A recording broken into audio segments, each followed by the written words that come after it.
రాజ్ కందుకూరి గారు already IT దాడులకు సంబంధించి దిల్ రాజు రెస్పాండ్ అయ్యారు. నా ఒక్కరిపై కాదు అందరిపైన దాడులు జరుగుతున్నాయని. అలాగే మనం ఈ డిబేట్ జరుగుతున్నప్పుడు 10 టీవీలో బ్రేకింగ్ కూడా వస్తుంది. సంక్రాంతికి వస్తున్నామని మేమంటే సంక్రాంతికి వస్తున్నామని ఐటీ వాళ్ళు కూడా అన్నారు అని అనిల్ రావుపూడి దర్శకుడు ఒక ప్రకటన చేస్తారు. 2 ఏళ్లకు ఒకసారి ఐటీ దాడులు జరగడం కామన్ అని అంటున్నారు. అంటే స్పెసిఫిక్గా 2 ప్రధాన సంస్థలపైన అలాగే సంక్రాంతి సినిమాలతో సంబంధం ఉన్న సంస్థలపైన దాడులు జరగటానికి కలెక్షన్లకి అసలు సంబంధమే లేదా? ఏమండి, ఇప్పుడు ఇందాక నట్టికుమార్ గారు చెప్పినట్టుగా ఇది ఇండస్ట్రీ మొత్తం అవ్వలేదండి. ఫస్ట్ వెరీ క్లియర్ అది. అసలు ఈ ఇష్యూ అంతా ఎక్కడ మొదలైంది?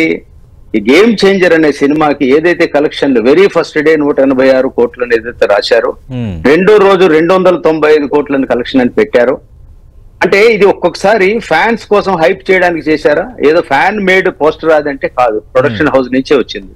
మరి ఇవాళ రోజున 13వ రోజు కలెక్షన్ 182 కోట్లని మరి ఇంకొక వెబ్సైట్ చెప్తోంది. ఏదైతే డైలీ కలెక్షన్ ఏదైతే వాళ్ళు మానిటర్ చేస్తున్నారో వాళ్ళు 182 కోట్లని వాళ్ళు చెప్తే ఇది గ్రాసా, ఇది షేరా? మరి అయితే ఆ రోజు చేసింది అది గ్రాసా, ఇది షేర్ అయితే ఇదేది కన్ఫ్యూజన్ ఉంది ఫస్ట్ ఆఫ్ ఆల్. ఇంకొకటి, ఎప్పుడైతే దిల్ రాజు గారు బడ్జెట్లు హెవీగా చేశాం, మేము చాలా ఖర్చు పెట్టామని 75 కోట్ల రూపాయలు 5 పాటలకు ఖర్చు పెట్టామని అన్నారు. అంటే 15 కోట్లు ఒక పాటకు ఖర్చు పెట్టారు. మామూలు నాలాంటి వాడైతే ఒక 5 కోట్లకు ఒక చిన్న సినిమా తీస్తాం ఆబ్వియస్లీ. ఇంత బడ్జెట్లు పెట్టినప్పుడు ఇందాక నట్టికుమార్ గారు ఒక మంచి పాయింట్ అన్నారు.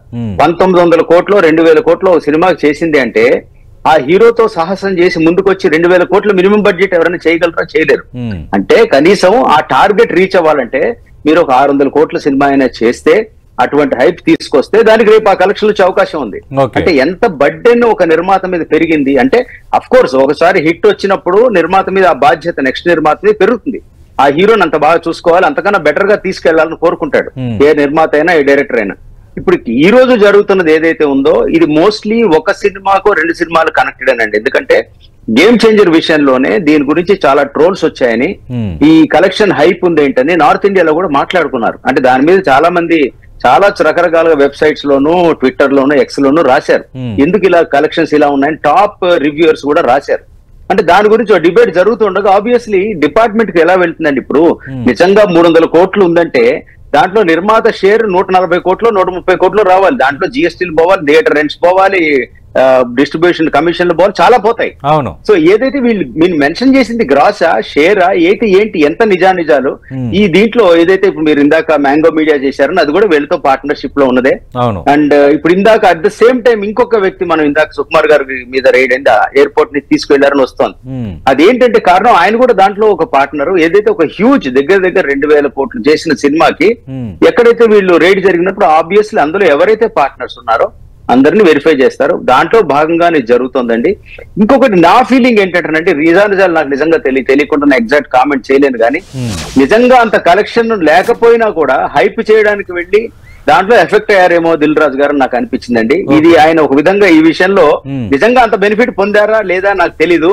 తెలియకుండా ఒక హైప్ కోసం వెళ్ళి సినిమాని బాగా లేపడానికి ట్రై చేసి కలెక్షన్లు రాసి నిజంగా పెడితే అంత లేకపోయి కూడా ఉండొచ్చు. ఆయన నిజంగా ఏం చెప్తారు అంటే ఈ పోటాపోటీకి కలెక్షన్ల ప్రకటన కొంపముంచిందంటారా? ఈ ఐటీ దాడులకు అదే ప్రధాన కారణంగా నిలిచిందంటారా? నాకు అలాగే అనిపిస్తోందండి. అంటే ఏమవుతుందంటే ఒకసారి హైప్ క్రియేట్ చేయడం కోసం చేసి ఉండాలి. లేకపోతే నిజంగా అంత గనక ఉంటే మరి దాని తగ్గట్టుగా జిఎస్టీలు కడుతున్నారా, దానికి టీడీఎస్లు కడుతున్నారా, మరి ఆ క్వశ్చన్లు అన్ని వస్తాయి. ఎప్పుడైతే హ్యూజ్ అమౌంట్ సర్క్యులేట్ అయిందో దాని గురించి రేట్స్ ఆబ్వియస్లీ ఎవరో కంప్లైంట్ అని ఇచ్చి ఉండొచ్చు, ఎక్కడైనా జరిగి ఉండొచ్చు, వచ్చారేమో అనుకుంటున్నాను.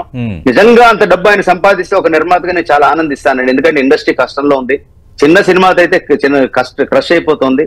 ఒక పెద్ద సినిమా బాగుపడ్డా ఇండస్ట్రీ ఓవరాల్ గా ఎక్కడో చోట ఇంప్రూవ్ అవుతుందని నేను నమ్ముతాను. ఓకే, అదేనండి. ఒక హైప్ క్రియేట్ చేయడం సినిమా ప్రమోషన్ లో భాగమే. వెరీ ఫస్ట్ డే వాళ్ళు వేసిన పోస్టర్ ఏమిటి? కేజీఎఫ్ పోస్టర్ పక్కన వేశారు. కేజీఎఫ్ 165 చేసింది, ఇది 185 చేసిందని. నిజంగా 185 చేసిందా? ఇప్పుడు నిజాలు మాట్లాడుకుంటే ఇందాక నట్టికుమార్ గారు అన్నట్టు ఒక గ్రూప్ ఉంది. మా గ్రూప్ లో ప్రతిరోజు భీమవరంలో ఇప్పుడు ఈ థియేటర్లు ఏముంది, తాడేపల్లిగూడలో ఆ థియేటర్లు ఎంత, మ్యాట్నీ కలెక్షన్ ఎంత, ఇవన్నీ కూడా గంటకు వస్తుంటాయండి. బట్ ఇవన్నీ చూసి ఊరుకుంటాం. అంటే ప్రమోషన్ లో భాగంగా ఇప్పుడు ఎవరైనా కానీ కొద్దిగా 20% 30% హైక్ వేసుకుంటారు, ఓకే. బట్ ఏదైతే వీళ్ళు వేసిన ఫిగర్లకి ఇవాళ ఉన్న ఫిగర్ ఆ రోజు ఫస్ట్ డే వేశారు వాళ్ళు. మరి అది షాకింగ్ అనిపించింది. ఆబ్వియస్లీ ఇది కనుక నిజంగా ఉంటే ఓకే, దానికి తగ్గట్టు ఇంత అమౌంట్ మీరు వేస్తే 295 కోట్లు మీరు సెకండ్ డేకి వేశారంటే మీకు అసలు ఈ సినిమా మేకింగ్ 450 కోట్లు ఎంతో పెట్టే సోర్స్ ఎక్కడి నుంచి వచ్చింది? మీకు ఇచ్చిన వాళ్ళు మీకు 10% డిడక్ట్ చేసి టీడీఎస్ కట్టే ఇచ్చారా? మీ పేరు మీద వాళ్ళు టీడీఎస్ అక్కడ కట్టారా? ఇన్కమ్ ట్యాక్స్ అన్నాక ఏమండి 20,000 రూపాయలు దాటితే మీరు వైట్ లోనే ఇవ్వాలి యాజ్ అ రూల్, మనందరికి తెలిసిందే కదా. మరి ఎవరైనా మన తెలిసి తెలియక మనం చాలా చేస్తున్నాం, చిన్న చిన్నవి చూసి చూడండి వెళ్ళిపోతుంది. బట్ ఏదైతే when it comes huge crores, hundreds of crores, ఎక్కడైనా ఇలాంటి ఇష్యూ జరిగినప్పుడు ఖచ్చితంగా దాంట్లో పరిశీలిస్తారు. అందువల్ల జరిగింది ఇది, అంతకన్నా ఇంకేం.